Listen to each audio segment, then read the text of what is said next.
Бүгүнкү сабагыбыз эс жөнүндө түшүнөк. Эс дагы адамдын жашоосундагы психикалык кубулуштардын негизгиси болуп эсептелет. Эгерде таасир эткен дүүлүктүргүчтөрдөн калбаса, анда бир жаңы сезүүлөр жана кабыл алуулар биринчи жолу пайда болгондой сезилмек. Эстик же эске тутуп калуусунун жардамында адам мурда кабыл алган кубулуштар жөнүндө ой жүгүртөт. Адам баласы ар кандай иштердин абалы, алардын жашоодогу ордун, пайда болушун, түшүнүктөрдүн жана башка көптөгөн объекттеги нерселерди көңүл буруп, кабыл алып, аралашып, анан эсте сактайт.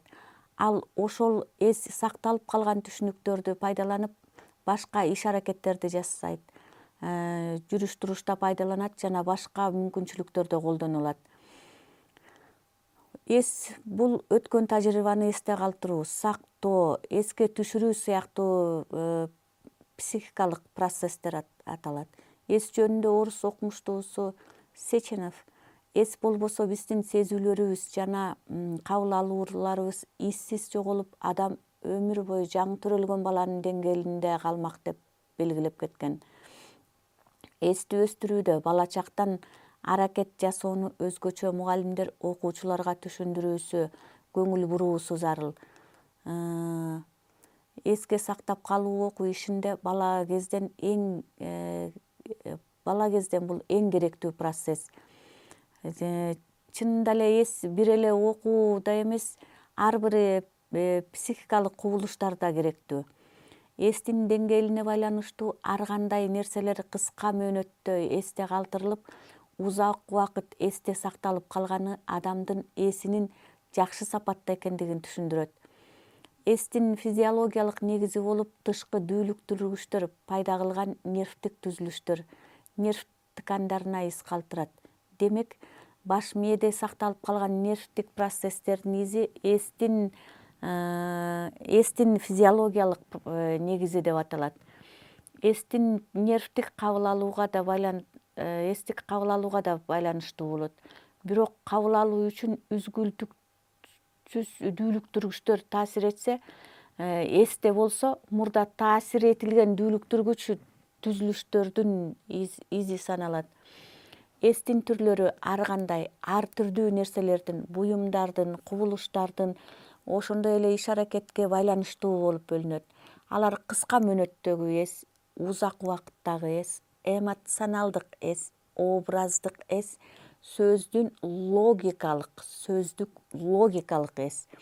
Кыска мөөнөттөгү эс ошол кабыл алынган же болбосо көңүл бурулган дүүлүктүргүч кубулушту үйрөнүүнүн алгачкы башталгыч этабы болуп эсептелет. Бул этапта эске толук аткарылбайт, бирок керектүү нерселер адамдын көз алдында калышы мүмкүн. Узак убакыттагы эс көңүл буруп, кабыл алган нерселерди түбөлүк же болбосо узак убакытка чейин эсте сактоого мүмкүндүк берет.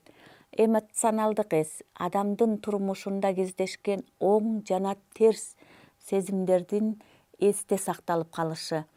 Эмоционалдык эсте искусствонун адамдын сезимине тийгизген таасири да болот. Ар бир адамдын жекече индивиддик кабыл алуусу, сезүүсү бар. Кээ бир адамдар адабий чыгармаларды окуганда, же бир тасмаларды көргөндө, же музыка укканда узак убакытка эсинде сактап калат. Кандайдыр бир дүүлүктүргүч кубулуш нерв процесстерине таасир эткенде, сөзсүз ошол ассоциациялык кубулуш элестейт. Мисалы, музыканы укканда кээ бир эстен кеткис оң же бир терс көрүнүш эске түшөт. Же кино тасманын сюжеттеринин сезимдеринин эсте сакталып калышы. Образдык эс курчап турган чөйрө менен адамдын ортосунда болгон байланыш процессинен пайда болот. Буларга угуу эси, көрүү эси, даам татуу эси кирет. Угуу эси дейбиз, слух өзгөчө кесиптик, өзгөчөлөнгөн талаптарга да байланыштуу. Мисал келтирсек, музыка менен жашоосун байланыштырган адамдарда бул жакшы өнүккөн. угуу эси жакшы өнүккөн адамдар бир жолу кыска мөөнөттө укса да узак убакытка чейин эсте тутуп калышы мүмкүн. Жана ошону образдык түрдө кайталаганга мүмкүндүгү көбүрөөк болот. Көрүү эси кабыл алынган заттардын, нерселердин толук түрдө эсте сакталып калышы. Мисалы буга эл арасында айтылып жүргөн миң уккандан бир көргөн жакшы деген макалды айтсак болот. Ал эми психологиялык процесстердин аткарылышы, орундалышы, сакталышы жана башкалары ар бир адамдын жекече сапатына да байланыштуу. Себеби көрүп туруп, угуп туруп кабыл албай, эске тутпай, кайдыгер мамиле жасаган адамдар дагы арабызда жок эмес. Даам татуу эси бул ар бир адамдын жекече кызыгуусуна, ошол даамды эстеп калышына байланыштуу болот.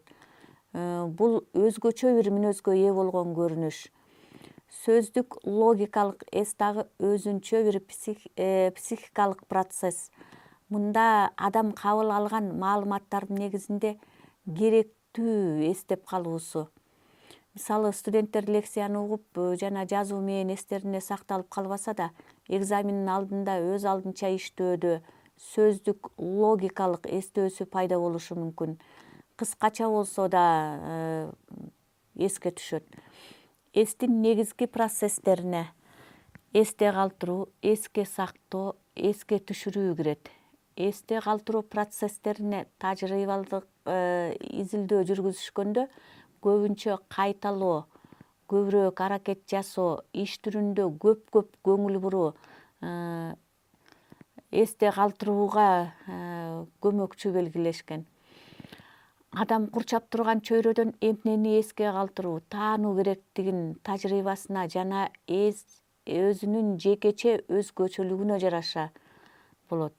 Эсте калтыруу кыска убакытта жана узак убакытта, эрктүү жана эрксиз эсте калтыруу болуп бөлүнөт. Эгер адам тажрыйба түрүндө кайталап турбаса, кыска убакыттагы эсте калтыруу бул тез эле унутуп калат. Узак убакытта эсте калтырууда кайталап же болбосо ар кандай жолдор менен ишке ашыруу керек. Эрксиз эсте калтырууда да кандайдыр бир шартка байланыштуу болуп, эсте калтырууга аракет кылбаса деле эсте өзү эле сакталып, бул дагы адамдын өзгөчөлүгүнө көз каранды болуучу закон ченемдүүлүү процесс. Активдүү иш аракет, ойлонууну талап кылган иш эрксиз эсте калтырууга көмөкчү болот.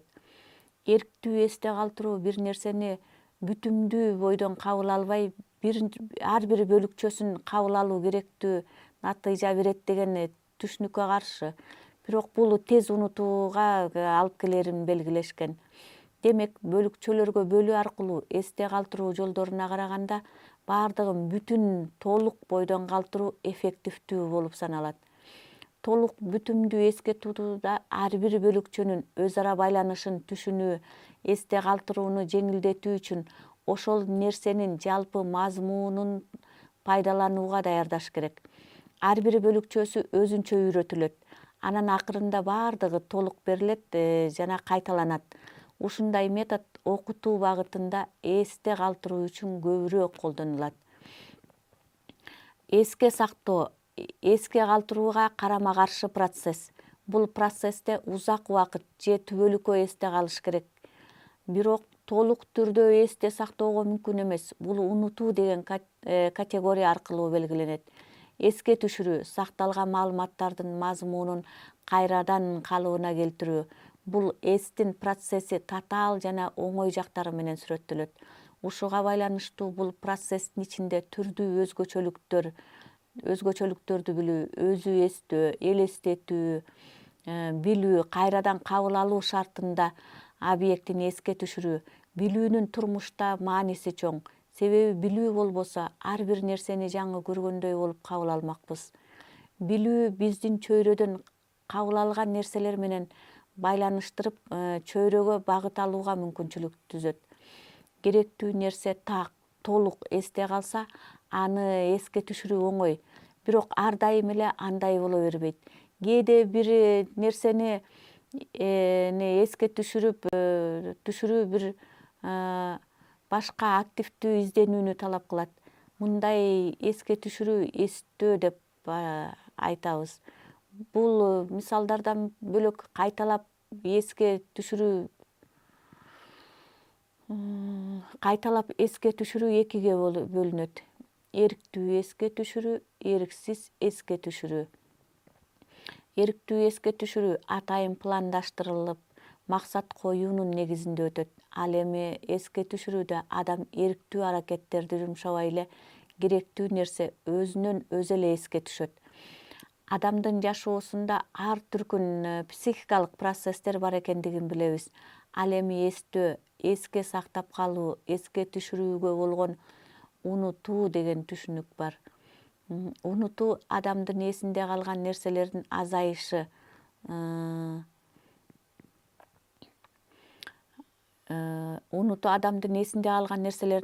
жана толук түрдө эстен чыгып кетүү болуп саналат.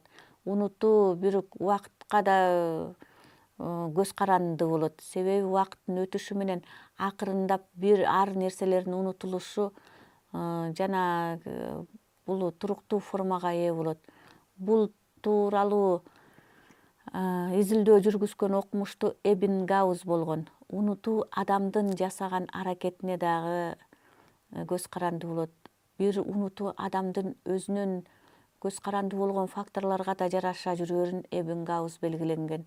Ушундай факторлор элес булас эсте калтыруу, ретроактивдүү форма мазмуну боюнча бири-бирине жакын нерселер, элес булас эсте калтыруу, реминисценция деп аталат. Бул кубулуш өтө күчтүү нерв жумшалгандан келип чыгат да тормоздолуу болуп калат. Бул тормоздолуу процесси кеткенде өзүнөн өзү эске түшөт. Бул процесс керектүү нерсени айтып берүүдө тоскоолдук болот. Мисалы, студенттер билген бир нерсени айта албай такалып калышат. Бул абдан коркуудан же болбосо толкундангандан пайда болот. Мисалы канчалык баардыгын жаттап, даярданып келсе дагы мугалимдин алдына жооп бергенге келгенде баардыгы эстен чыгып кетет. Ушул убак тормоздолуу убактысы болот. Ретроактивдүү форма мазмуну боюнча бири-бирине жакын болгон нерселерди үйрөнүүдөн келип чыгат.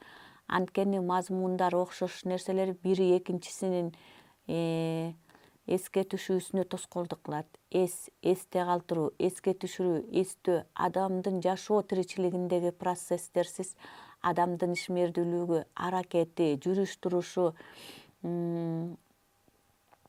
ошондой эле алдыга улам жаңы нерселерди жарата алышы. Демек, эс дагы адам баласына керектүү психикалык процесс деп билебиз. Унутуу адамдын жасаган аракетине жараша өзгөрөт. Бирок унутуу адамдын өзүнөн көз каранды болбогон факторлорго жараша. Мындай кубулуштарга реминисценция жана ретроактивдүү форма кирет. Ушул эки адамдардын унутуусуна көмөктөш болот. Реминисценция элес булас эсте калтыруу, кубулуш өтө күчтүү нервтик аракеттерди жумшагандан келип чыгат.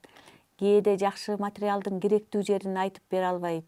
Ал физиологиялык жактан төмөндөгүдөй түшүндүрүлөт. Материалды айтып берүү учурунда баш мээнин тормоздолуу процесси пайда болот. Бул материалды айтып берүүдө тоскоолдук кылат. Мындай абал үчүн 1-2 күн убакыт тормоздолуу процесси алынып ташталгандан кийин материал өзүнөн өзү эске түшөт. Ретроактивдүү форма мазмуну боюнча бирине жакын болгон материалдан келип чыгат. Анткени мазмундар окшош материалдар бири экинчисине эске тоскоолдук кылат.